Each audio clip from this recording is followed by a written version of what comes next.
Assalamualaikum warahmatullahi wabarakatuh. Berjumpa kembali dengan saya Nesi Anggun Masari. Terima kasih telah mengunjungi YouTube saya, YouTube Nesi Anggun. Pada kesempatan kali ini, saya akan membahas terkait tentang lansia, yaitu berfokus pada asuhan keperawatan pada lansia dengan perubahan sosial dan spiritual pada lansia. Jadi kita harus mengetahui bagaimana lansia ini secara melihat dari sosial, jadi sosialisasi ya dengan antar sesama dengan usia secara homogen dan juga heterogen, dan juga kita melihat secara spiritualnya apakah mengalami perkembangan ataupun kemunduran. Berikut ini adalah pemaparannya.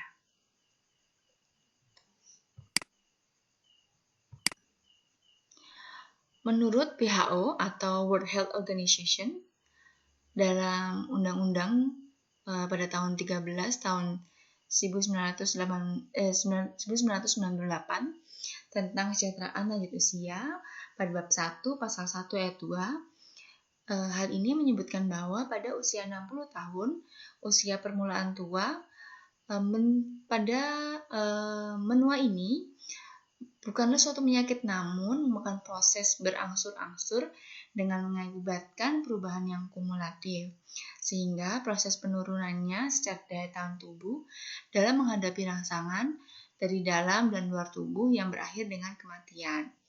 Ya, hal ini juga diungkapkan oleh di dalam buku Nugroho tahun 2008. Dan kita ketahui apabila menua atau proses penuaan suatu proses alamiah yang tidak dapat dihindari oleh setiap orang. Dengan hal ini juga dapat berjalan secara terus-menerus dan berkesinambungan, dan juga menyebabkan secara perubahan anatomis, fisiologis, dan juga biokimia pada tubuh secara keseluruhan. Jadi ini merupakan satu hal yang manusiawi yang juga dialami oleh semua orang. Sedangkan menjadi tua, ada beberapa pertanda atau ditandai dengan yang pertama, kemunduran secara biologis. Biologis ini mulai dari ke fisik ataupun juga kemampuan. Kemudian ada yang kedua, yaitu terlihat sebagai gejala-gejala kemunduran fisik. Jadi kayak kemampuan untuk mengangkat barang, kemampuan untuk aktivitas itu akan mengalami kemunduran. Kulit mengendur, yaitu tidak elastis seperti saat masih muda saat ini. Ya, kalau misal dicubit itu malah kulitnya ikut tertarik. Kemudian ada timbulnya keriput. Keriput yang muncul yang biasanya itu muncul pada bagian wajah. Jadi bagian pada dahi, kemudian pada bagian mata, itu biasanya sering muncul. Kemudian gigi mulai ompong. Jadi pada usia-usia menjelang lansia, beberapa gigi bisa sering terjadi pada geraham ya, yang sering digunakan untuk konsumsi makanan dan juga untuk menghaluskan makanan. Ini lebih sering cenderung untuk copot ya pada lansia. Jadi sudah mulai linu dan juga copot ya, sehingga bisa sampai terjadi gigi mulai ompong. Lalu ada pendengaran dan penglihatan mulai berkurang, mulai dari jarak pandang, kemudian bagaimana apakah dia ada menjauh ataupun dekat itu akan mempengaruhi.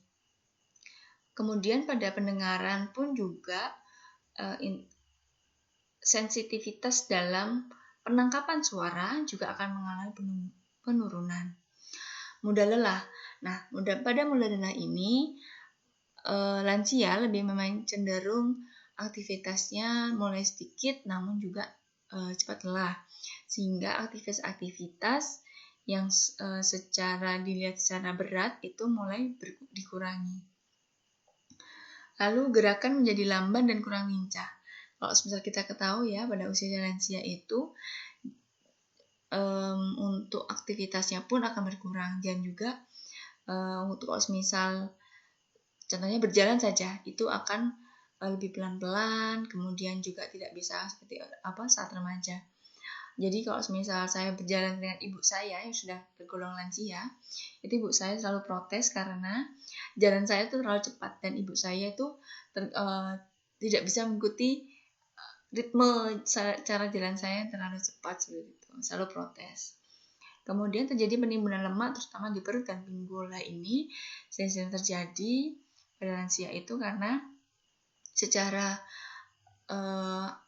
aktivitas berkurang, kemudian konsumsi makanan juga biasanya malah yang berlebih seperti itu. Jadi untuk gerak pun juga akan mempengaruhi dan juga aktivitasnya, sehingga penimbunan lemak pun bisa terjadi. Lalu yang terakhir pada kemunduran kemampuan kognitif seperti suka lupa, kemunduran terhadap waktu, ruang tempat, serta tidak mudah menerima hal atau ide baru.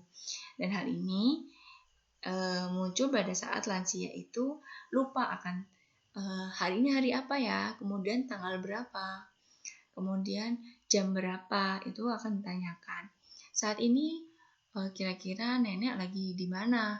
Apakah di rumah sakit, ataupun di pasar, seperti itu. Jadi kita harus menggali secara keingatan, seperti itu.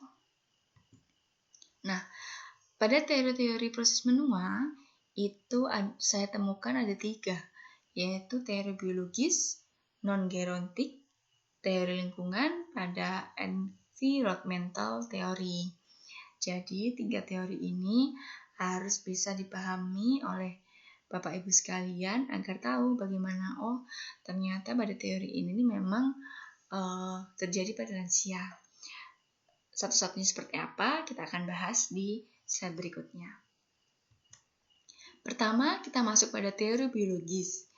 Teori biologis ini dalam proses menua mengacu pada asumsi bahwa proses menua merupakan perubahan yang terjadi dalam struktur dan fungsi tubuh selama masa hidupnya. Jadi kalau misalnya kita tahu lansia ini, katakanlah dia sudah umur 63 tahun, berarti kan proses penuaannya ini perubahan strukturnya akan semakin berbeda.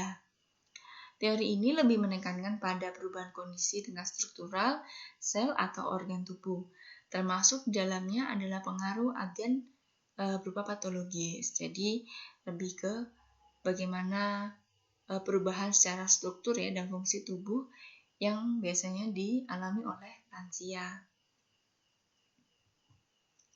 Kemudian kita berlanjut pada teori biologis. Pada teori biologis ini ada 2 teori yang mengacu.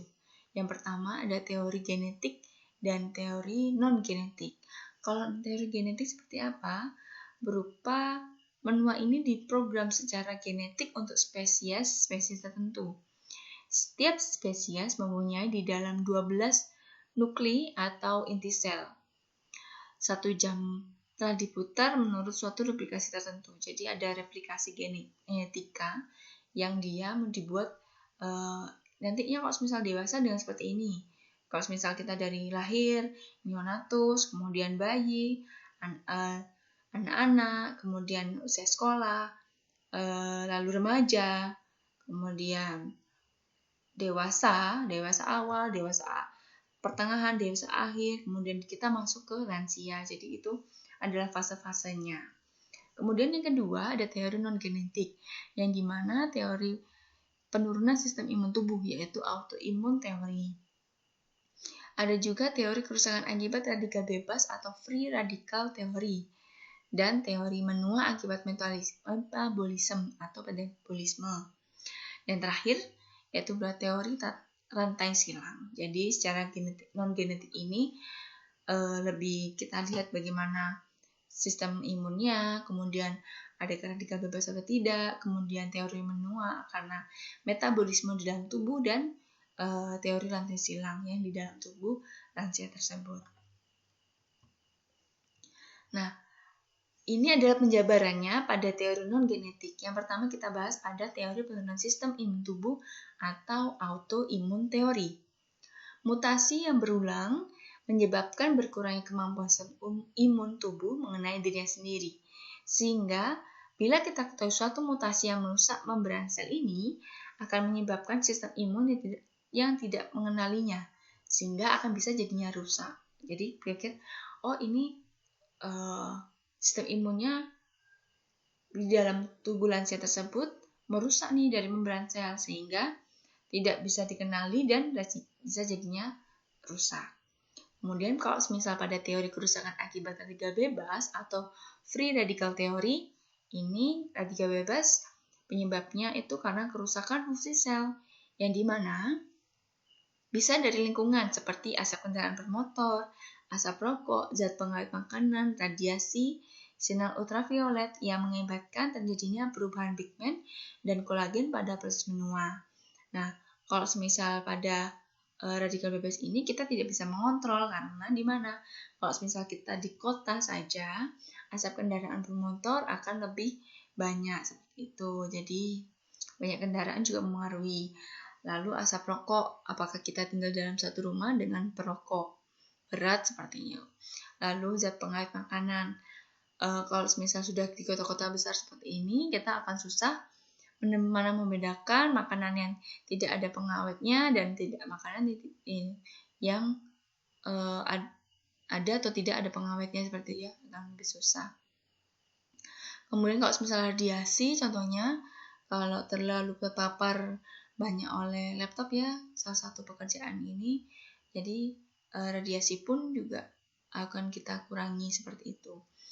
Terakhir pada ultraviolet ini, kalau misal lansia biasanya kalau bekerja sebagai di lapangan, contohnya petani, itu paparan sinar ultravioletnya akan relatif lebih tinggi. Seperti itu. Kemudian pada teori menua akibat metabolisme atau metabolism, yaitu bahwa mengurangi asupan kalori ternyata bisa menghambat pertumbuhan dan memperpanjang umur. Sedangkan perubahan asupan kalori menyebabkan kegemukan dan memperpendek umur. Nah, kalau semisal kita di Instagram tuh ya, kita tahu di sana itu sudah disebut dengan Mama Hadi ya contohnya. Di sana ini beliau ini tergolong masih kelihatan remaja padahal usianya itu sudah 50 tahunan kalau nggak salah ya. Jadi sekitar segitu, tapi tergolongnya masih kelihatan masih remaja padahal sudah 50 tahun. Karena dia benar-benar mengontrol dari jumlah asupan kalori yang dikonsumsi dan juga aktivitas olahraganya pun juga seimbang seperti itu. Makanya kok kelihatan lebih muda sekali ya seperti itu. Kalau misal kita lihat orang yang relatif dengan jumlah kalori yang besar seperti konsumsi makanan yang besar, orang gemuk katakanlah, itu kok tambah semakin tua ya contohnya. Jadi kalau misal ingin awet muda ya harus menjaga dari kontrol dalam asupan kalori yang konsumsi oleh tubuh. Kemudian ada teori rantai silang yang dimana menjelaskan bahwa menua disebabkan oleh lemak, protein, karbohidrat, dan asam nukleat atau molekul kolagen. Hal ini bereaksi dengan zat kimia dan radiasi, merubah fungsi jaringan yang menyebabkan perubahan pada membran plasma, mengakibatkan terjadinya jaringan yang kaku, kurang elastis, dan kehilangan fungsi pada proses menua. Jadi rantai silang ini dia lebih kepada jumlah dari lemak, protein, karbohidrat, dan juga asam nukleat yang ada di dalam tubuh. Jadi itu juga mempengaruhi. Kemudian ada juga teori, kita bahas pada teori psikologis ya. Jadi kita berjalan dulu ke psikologis. Bagaimana aktivitas atau kegiatan berupa activity theory seorang lansia, yang dimana seseorang ini di masa mudanya aktif terus memelihara aktifnya setelah menua. Berupa sense of integrity yang dibangun di masa mudanya tetap terpelihara sampai tua. Contohnya, semisal pelari. Jadi dari muda sampai tua dia tetap lari. Namun untuk jangka dan juga jaraknya pun akan diatur. Semakin lebih tua dia akan mengurangi, namun aktivitasnya akan relatif lebih cepat untuk pelari. Contohnya seperti itu. Dan juga teori ini menyatakan bahwa pada lanjut usia yang sukses adalah mereka yang aktif dan ikut banyak dalam kegiatan sosial. Nah, pada kegiatan sosial, kalau misal, makanya sekarang dia kalau misal saya ngeliat bapak ibu saya, itu dia berupa contohnya reuni SD, SMP, SMA, reuni angkatan zaman waktu kerja, seperti itu. Nah, itu lebih memperbanyak kegiatan-kegiatan yang berperan aktif, contohnya berupa bakti sosial juga bisa sih kalau misalnya dia interaksinya lebih ke arah ke sana. Nah, berlanjut pada teori psikologis yang berupa kepribadian berlanjut, yaitu continuity teori. Perubahan ini yang terjadi pada seseorang yang usia lanjut sangat dipengaruhi oleh tipe personality yang dimilikinya. Jadi, ini tipe-tipe orang yang berbeda-beda ya. Ada orang itu yang gampang membaur dan juga ada orang-orang itu yang lebih introvert ataupun extrovert. Jadi tergantung bagaimana mereka untuk melakukan sosialisasi untuk menunjang pada teori psikologis si lansia tersebut. Nah, pada teori pembebasan atau disengagement teori, dengan putusnya pergaulan ya atau hubungan dengan masyarakat dan kemunduran individu dengan individu lainnya. Teori ini menyatakan bahwa dengan bertambahnya usia, seseorang secara pelan tapi pasti mulai melepaskan diri dari kehidupan sosial atau menarik diri dari pergaulan sekitarnya. Dengan hal ini mengakibatkan interaksi sosial usia akan mengalami penurunan, baik secara kualitas maupun kuantitas, sehingga sering terjadi kehilangan atau triple loss, yaitu kehilangan peran, berupa loss of role, hambatan kontak sosial, yaitu restriction of contact and relationship, kemudian berupa berkurangnya komitmen, reduce commitment to social moods and values. Jadi di sana si lansia ini dia akan semakin cenderung lebih menyendiri dan saya mending di rumah saja, saya mending di kamar saja seperti itu. Hanya ada beberapa kalau lansia itu ada beberapa terapi ya, terapi aktivitas kelompok yang kita kalau di keperawatan itu dilakukan untuk memberikan atau memfasilitasi lansia untuk melakukan kegiatan-kegiatan sosial ataupun yang bersifatnya berkelompok agar sosialisasi itu tetap terjalin untuk menunjang dari psikologis lansia tersebut. Nah, ini adalah perubahan psikososial pada lansia berdasarkan beberapa evidence base. Ada berupa kesepian, kecemasan, dan juga depresi. Jadi dari 3 poin ini adalah sering dialami lansia. Beberapa hal dan juga yang dialami pada lansia di usia menjelang pralansia juga bisa mengalami. Bagaimana pemaparannya? Berikut ini adalah pemaparan dari perubahan psikososial pada lansia berdasarkan beberapa evidence base. Nah, ini adalah gambar yang dimana adalah film kartun yang paling terkenal pada saat itu ya. Waktu saya mungkin masih kuliah D3 waktu itu mungkin ya. Saya lupa D3 waktu atau SMA. Yaitu film Up. Yang dimana film ini adalah ada sepasang suami istri yang dia itu hidup berdua. Kemudian saya nggak tahu dia ini punya anak apa enggak. Yang pasti dia hidup berdua. Kemudian istrinya sakit-sakitan, dia selalu bilang dengan istrinya, saya selalu menemani kamu sampai kapanpun dan sampai ajal menjemput seperti itu. Ternyata istrinya harus meninggal duluan dan si suami harus tinggal sendiri. Nah, dia akan mengalami beberapa kesepian dan juga istrinya sudah meninggalkan dia terlebih dahulu seperti itu. Nah, dari kesepian ini berdasarkan sumber penelitian, hasil lansia rentan sekali mengalami kesepian. Kesepian dialami dapat berupa kesepian emosional, situasional, sosial, atau gabungan ketiga-tiganya. Meskipun lansia tinggal di dalam satu rumah dengan anak cucu seperti itu. Tapi kalau misal si anak cucu ini tidak bisa memberikan kontak ya, maksudnya kontak komunikasi yang saling ada timbal balik seperti itu ya, feedback. Lansia ini akan merasa dia ini kesepian, tidak ada teman ngobrol, kemudian berbagi cerita dan yang lain-lain. Kesepian yang dialami ini dia normal ya untuk di awal-awal lansia karena inginnya itu adalah dihargai dan dipahami. Berdasarkan penelitian ini, beberapa hal yang dapat mempengaruhi perasaan kesepian, diantaranya merasa tidak adanya figur atau kasih sayang yang diterima seperti dari suami, istri, atau anaknya.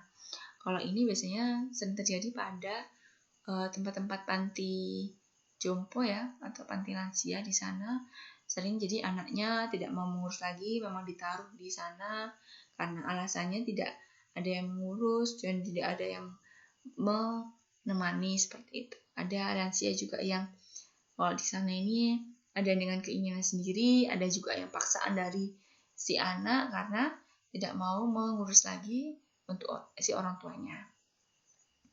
Lalu ada kehilangan integritas secara sosial, tidak terintegrasi dalam suatu komunikasi, seperti yang dapat diberikan oleh sekumpulan teman atau masyarakat di lingkungan sekitar. Hal itu disebabkan karena tidak mengikuti pertemuan-pertemuan yang dilakukan di kompleks hidupnya. Contohnya sekarang kan ada posyandu lansia. Jadi diharapkan dengan adanya posyandu lansia ini untuk mengurangi angka kejadian kesepian yang dialami oleh lansia. Adanya kegiatan-kegiatan seperti pemeriksaan kesehatan, kemudian juga ada kegiatan tamasya, sudah seperti itu kan. Ada senam lansia dan juga yang lain-lain.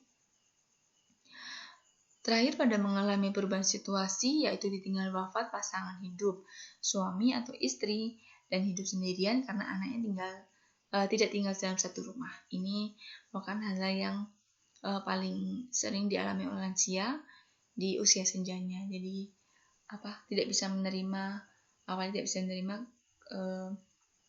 ditinggalkan oleh suami ataupun istri, dan juga anaknya pun tidak memberikan perhatian yang lebih kepada si orang tua ataupun lansia.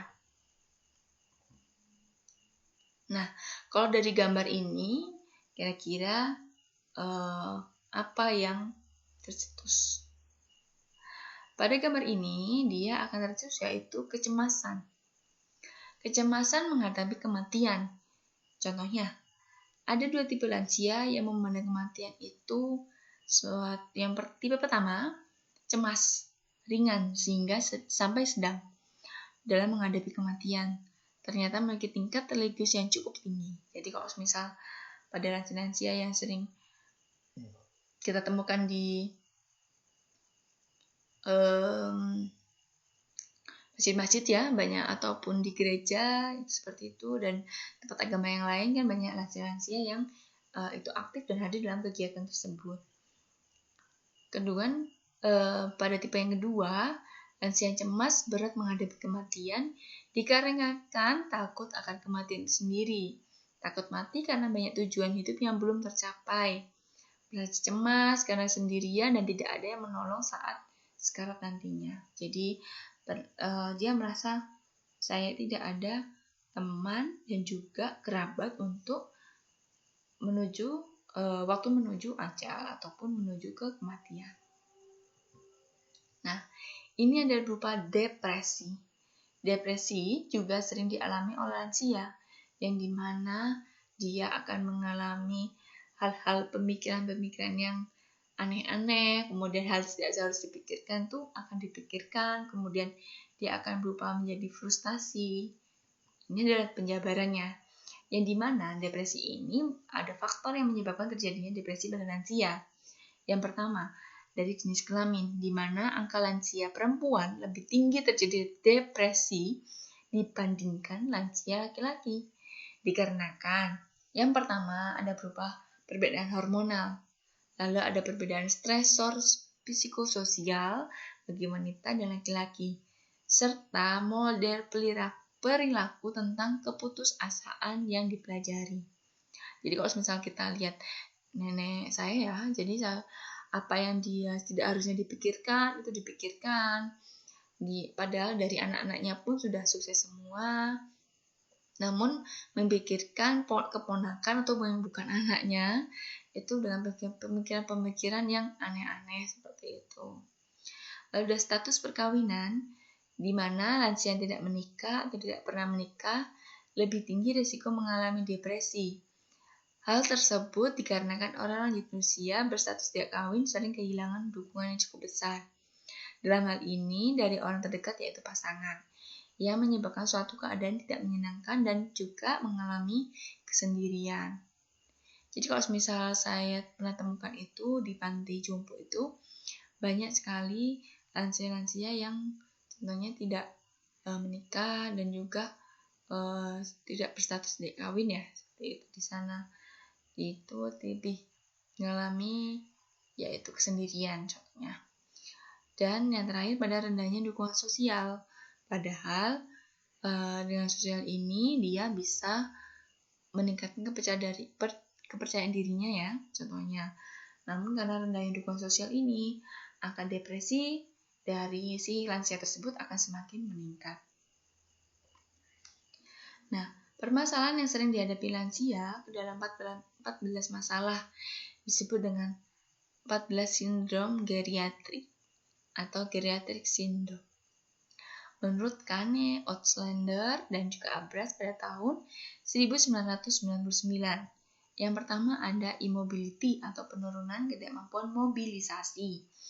Yang kedua, instability, ketidakseimbangan resiko dan juga resiko jatuh. Incontinence atau inkontinensia, uri atau ARVI, tidak mampu menahan buang air kecil dan atau air besar. Semakin lansia, semakin sering ngompol ya, belum lepas celana dalam juga langsung tiba-tiba langsung ke kamar mandi dan tiba-tiba langsung BAK. Lalu ada intellectual impairment atau penurunan fungsi kognitif atau demensia. Jadi lupa tanggal, lupa tempat, lupa nama cucunya, lupa nama anaknya, seperti itu. Ada infection, yaitu rentan mengalami infeksi. Contohnya misal pada pasien-pasien lansia yang dengan dengan keluhan DM atau diabetes, itu kalau misal sudah ada sebelum gangren ya, kemudian ada ulkus, dilakukan perawatan, gampang mengalami infeksi, perawatan tidak baik, makanya bisa menjadi gangren. Lalu ada impairment of sensory or vision, yaitu penurunan penglihatan dan atau juga pendengaran. Apakah turabun dekat dan turabun jauh, dan juga penangkapan dari suaranya pun akan mengalami penurunan. Lalu ada infection atau sulit buang air besar. Jadi pada lansia ini lucunya adalah di mana secara inkontinensia uri tidak mampu menahan buang air kecil, jadi lebih cepat ya untuk buang air kecil ya. Sedangkan kalau buang air besar dia relatif sulit seperti itu. Mungkin ya bisa karena aktivitas atau gerakannya juga akan mengalami penurunan dan sistem metabolismenya juga akan mengalami penurunan juga pada organ-organ dalam tubuh.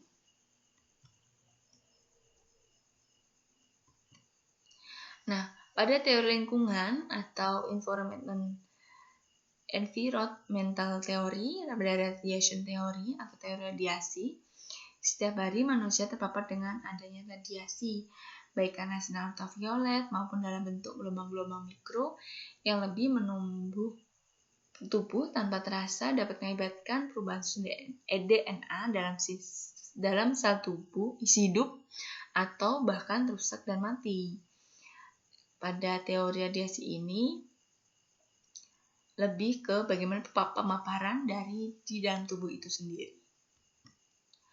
Kalau dalam teori stres atau stres teori, stres fisik maupun psikologis itu dapat mengakibatkan pengeluaran neurotransmitter tertentu yang dapat mengakibatkan perfusi jaringan menurun sehingga jaringan ini mengalami kerusakan oksigen dan juga mengalami metabolisme sel sehingga terjadi penurunan jumlah cairan dalam sel tubuh dan penurunan jumlah cairan dalam sel dan penurunan eksisitas membran sel itu juga akan berpengaruh. Jadi kalau misal stres ini mempengaruhi secara fisik dan juga psikologis. Nah, pada pollution theory atau teori polusi ini, tercemarnya lingkungan ini mengakibatkan tubuh mengalami gangguan pada sistem psikoneuroimunologi yang terus mempercepat terjadinya proses menua dengan berjalan yang masih rumit dan untuk dipelajari itu sulit seperti itu. Nah, kalau exposure teori atau teori pemaparan, paparan sinar matahari yang mempunyai kemampuan mirip dengan sinar ultraviolet ini mampu mempengaruhi susunan DNA di dalam lansia tersebut, sehingga proses penuaan itu akan semakin cepat atau kematian sel pun juga bisa terjadi. Jadi, kalau sudah lansia, kita harapkan tidak terlalu terpapar oleh sinar ultraviolet. Nah, pada tugas perkembangan lanjut usia, di sini ada yang menyesuaikan terhadap penurunan kekuatan fisik dan kesehatan, menyesuaikan terhadap masa pensiun dan penurunan, penyesuaian terhadap kematian pasangan. Jadi, pada tahap mungkin di awal bisa terjadi denial ya, tapi harus ada penerimaan dan juga bisa menjadi penyemangat untuk kehidupan yang lebih baik. Lalu menerima diri sendiri sebagai individu lansia, mempertahankan kepuasan pengaruh hidup lansia, mendefinisikan ulang hubungan dengan anak yang dewasa, jadi kontak antara anak dengan lansia. Menentukan cara untuk mempertahankan kualitas hidup lansia, harus belajar mengenai aktivitas dan minat baru untuk mempertahankan kualitas hidupnya. Jadi lansia ini harus beberapa tugas perkembangan ini seharusnya lebih diarahkan pada lansia agar untuk mengetahui aktivitas di dalam tubuh itu seperti apa, dan juga lingkupnya harus dijalani itu seperti apa. Jadi harus tahu dan mengenal diri sendiri. Nah, pada kita masuk ke dalam perubahan sosialnya di sini, perubahan sosial yang terjadi pada lansia. Yang pertama pada perubahan peran post-power syndrome. Kalau post-power syndrome itu lebih terjadi pada lansia yang mengalami pensiun atau pensiunan. Dulunya bekerja aktif sebagai ASN ya, atau PNS, namun dia tiba-tiba dia melakukan aktivitas Senin sampai Jumat, bangun pagi, kemudian pulang sore seperti itu. Setelah pensiun pun otomatis segala aktivitasnya ini akan berhenti dan terhenti. Jadi aktivitas yang apa yang cocok untuk lansia tersebut. Seperti contohnya adalah bapak saya. Bapak saya adalah pegawai yaitu ASN, yang dimana dia beraktivitas dia pagi, berangkat pagi, kemudian pulang sore atau maghrib, seperti itu setiap harinya. Kecuali hari Sabtu Minggu biasanya. Nah, dengan hal ini, saat pensiun itu saya dengan saudara-saudara saya juga memikirkan kira-kira kegiatan apa yang cocok untuk bapak saya. Dia dapat berinvestasi, namun juga dapat beraktivitas sehari-hari untuk bisa tetap keseimbangkan dari aktivitas dirinya.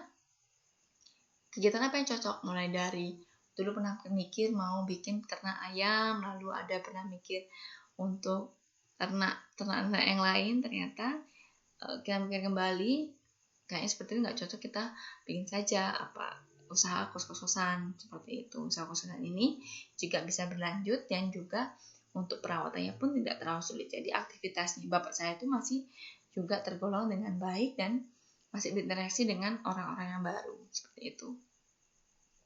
Kemudian ada single woman, ini seperti suami yang meninggal contohnya, dan juga single parent ya, lansia tapi dia tidak punya suami tapi dia punya anak, ataupun anaknya suaminya sudah meninggal pada saat muda. Ketika lansia lainnya meninggal, maka muncul perasaan kapan akan meninggal. Jadi akan mikir, waktu saya ini kapan ya? Apakah tinggal menunggu waktunya saja? Lalu terjadi kepikunan yang dapat mengganggu dalam bersosialisasi. Ini sangat sering terjadi dan sering sekali dialami oleh lansia. Lupa apakah tadi ada kejadian ya, waktu itu ibu saya pernah mengikuti acara tur lansia, dan salah satu temannya dalam satu bis itu dia salah waktu perjalanan pulang, dia salah masuk bis. Jadi dia waktu itu ke Sarangan atau kemana saya lupa. Jadi seharusnya bis bis A, dia salah masuk ke bis B. Jadi bis itu sekelompok lansianya itu ya bingung. Loh, ini kemarin tadi ada kok, sekarang nggak ada, di dalam bis juga nggak ada, telepon juga nggak aktif, seperti itu.